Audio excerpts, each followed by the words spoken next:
बच्चों, अब हम आखिरकार एक वर्ड प्रॉब्लम्स की दुनिया में दाखिल हो चुके हैं, जहां पर देखा गया है क्लासरूम्स में बहुत ही प्रॉब्लम आती है बच्चों को when they are asked to solve a given word problem। तो मुझे लगता है एज एक्सपीरियंस जो मैंने हासिल की है मैथमेटिक्स की दुनिया में, मुझे तो यही लगता है कि जब भी बच्चे के सामने हम कोई वर्ड प्रॉब्लम रखते हैं, या तो उनको मेरा ये अपना जाती है तजुर्बा, या तो उनको समझ नहीं आता है कि क्वेश्चन पूछ क्या रहा है, what the question is asking and what is given in the question. तो मुझे लगता है यहाँ पर हमारा अगर लिटरेसी पार्ट बच्चे का डेवलप होगा, लैंग्वेज कंप्रिहेंशन जिसको हम कह सकते हैं, अगर कोई इंग्लिश में कोई वर्ड लिखा है, क्या बच्चा इसको कंप्रिहेंड कर रहा है, तो मेरी सलाह है पहले आप प्रॉब्लम को 2-3 टाइम्स, ये इसका रूल है वैसे भी वर्ड प्रॉब्लम का, 2-3 टाइम्स इसको पढ़िए और पढ़ के इंपॉर्टेंट पॉइंट्स को अंडरलाइन करिए। इंपॉर्टेंट पॉइंट्स को अंडरलाइन करने के बाद थोड़ा इवैल्यूएट कीजिए और उसके बाद स्ट्रेटजी बनाइए इसको सॉल्व करने की। तो there are some important terms here. Find 2 numbers. First of all I have to find 2 numbers. पहला इंपॉर्टेंट पॉइंट है, मुझे 2 नंबर्स निकालने हैं। Okay, whose sum is 27? The important point here, the sum of 2 numbers is 27 and the product of 2 numbers is 182. The 2 conditions are given, very simple question but important also। word problem एक तो इस chapter में से confirm आती रहती है long type में, board जेके बोस में एक क्वेश्चन लॉन्ग टाइप से आता ही रहता है वर्ड प्रॉब्लम्स का, क्वाड्रेटिक इक्वेशन से। ध्यान से सुनिए आप, मैं थोड़ा हेल्प करता हूं आपको सॉल्व करने में क्वेश्चंस को, बट अंडरस्टैंडिंग आपकी अपनी लेवल की होनी चाहिए। तो हमें 2 नंबर्स निकालनी है जिनका सम 27 है। तो यहाँ बच्चे नॉर्मली क्या करते हैं, जब वो 2 नंबर्स निकालते हैं तो नॉर्मली एक्स और वाई में जाते हैं, तो वो तो गलत स्कीम रहेगी so far the quadratic equation is concerned. वो तो हम लीनियर इक्वेशंस में करेंगे, लीनियर इक्वेशंस इन 2 वेरिएबल्स। तो यहाँ पर हमें एक ही वेरिएबल में कोशिश करनी है क्वेश्चन को लाने की, इसलिए जब बच्चे 2 नंबर्स देखते हैं तो वो कंफ्यूज हो जाते हैं। बट यहां से आपको थोड़ा हेल्प मिलेगा, ये जो गिवन कंडीशंस है उनको थोड़ा सा ध्यान से आप समझिए। सम ऑफ 2 नंबर्स इज 27। देखिए मैं आपको यहां पर यही स्टेप पहले लिखूंगा, सम ऑफ 2 नंबर्स इज 27। ध्यान से सुनिएगा। लेट इन 2 नंबर्स में हम एक नंबर एज्यूम करेंगे, let 1 number is equal to x। Therefore second number क्या होगा, बस अगर ये स्टेप आपको यहां समझ आया तो क्वेश्चन में कुछ रहा ही नहीं है सॉल्व करने के लिए। So these are some technical points here in word problems. तो अगर 2 नंबर्स का सम 27 है और मैं कहता हूं कि एक नंबर उनमें x है, can you guess the second number. ये इंपॉर्टेंट स्टेप यहां है। अगर आपको ये जहन में आ गया कि सेकंड नंबर हम कैसे निकालेंगे तो क्वेश्चन इज ओवर। तो मैं थोड़ा हेल्प करता हूं आपको।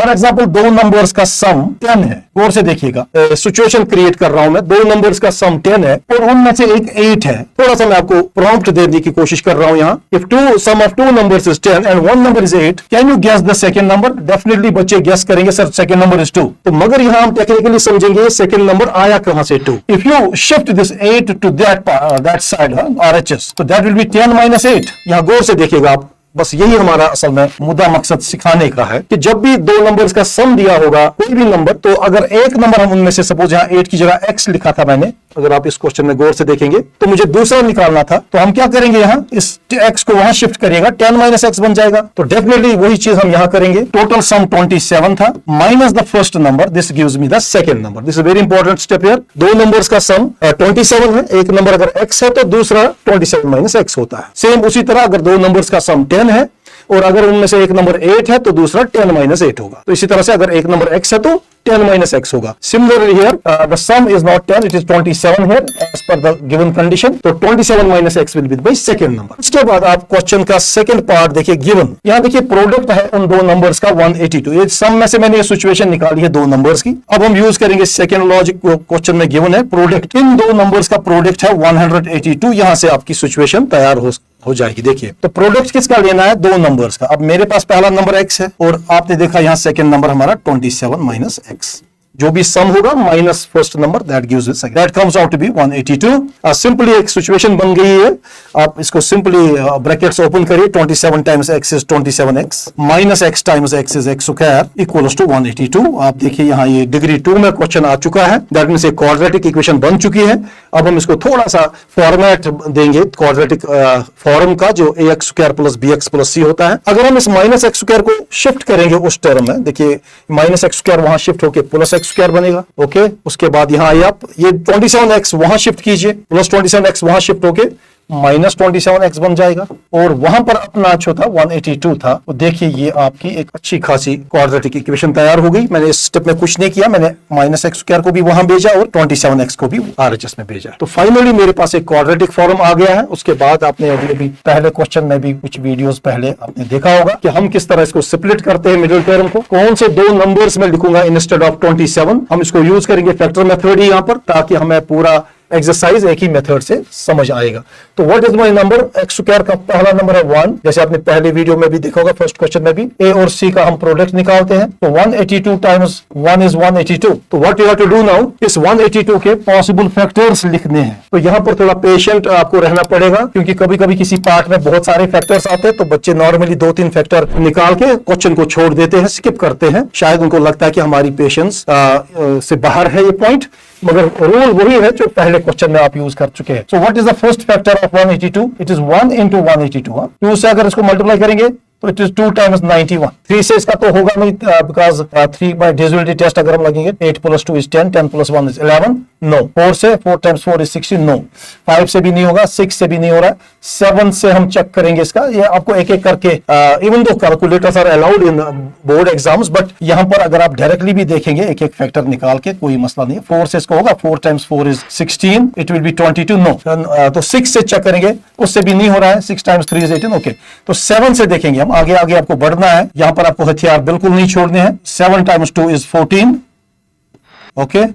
This will be 42, 7 times 6 is 7 times 2 and yes 26 आ रहा है। तो 7 times 26, ऐसे आपको सारे फैक्टर्स लिस्ट करने हैं। 8 से इसका नहीं हो रहा है, 9 से भी नहीं हो रहा है, 10 से नहीं हो रहा है, 11 से भी 11 times 1 is 11 से नो। 12 से चेक करें, 12 नो। 13 से चेक करेंगे हम इसका। ऐसे आपको पॉसिबल फैक्टर्स लेने हैं इसके। आई थिंक 13 से इसका हो रहा है। 13 times 1 is 13, it will B 52, yes 13 times, yes 13 into 14। देखिए यहाँ पर एक ऐसा स्टेप ये है जहां अगर आपने यहाँ पर थोड़ी सी पेशेंस लूज की तो आपके सवाल का जवाब कभी नहीं निकलेगा। तो यहाँ पर मैं देख रहा हूं 27 चांस है यहाँ से ये वाले फैक्टर से निकलने के। जैसे आपने फर्स्ट क्वेश्चन के पार्ट्स में भी देखा था, जो भी पॉसिबल फैक्टर्स हम लेंगे, हम सिलेक्ट करेंगे एक इंपॉर्टेंट फैक्टर इसमें से जिसमें मिडिल टर्म होगी। आप देखिए 13 and 14 will give me 27, yes my job is done। तो नेगेटिव 27 के लिए हम दोनों फैक्टर्स का नेगेटिव साइन रखेंगे, बाकी वो फर्स्ट पार्ट ही बन गया क्वेश्चन। तो x² minus 13x minus 14x plus 182, तो बिल्कुल ये क्वेश्चन नंबर 1 के पार्ट नंबर 1 की तरफ अब क्वेश्चन बन गया है। अब ये 4 टर्म्स है, तो दो अलग यहां से आप गौर से देखेंगे, x is common, it will be x minus 13। तो यहां से आप minus 14 कॉमन निकालेंगे, गौर से देखिएगा 14 और 182 का जो HCF है वो 14 होता है। 14 will be common, it will be x plus की जगह माइनस एंड 14 times 13।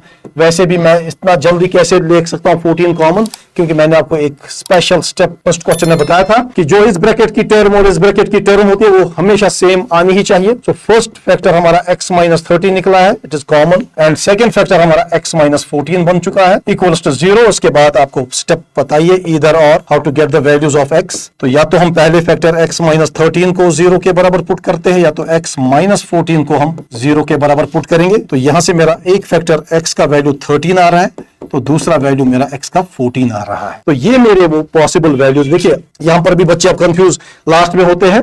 असल में मुझे क्या करने थे, मुझे दो नंबर्स निकालने थे। तो इसका मतलब हुआ फर्स्ट नंबर हमारा अगर x था 13, तो इसका सेकंड नंबर कैसे निकालेंगे हम। यहाँ दोनों केसेस में अलग अलग दिखाएंगे आप, फर्स्ट नंबर सेकंड नंबर निकाल के।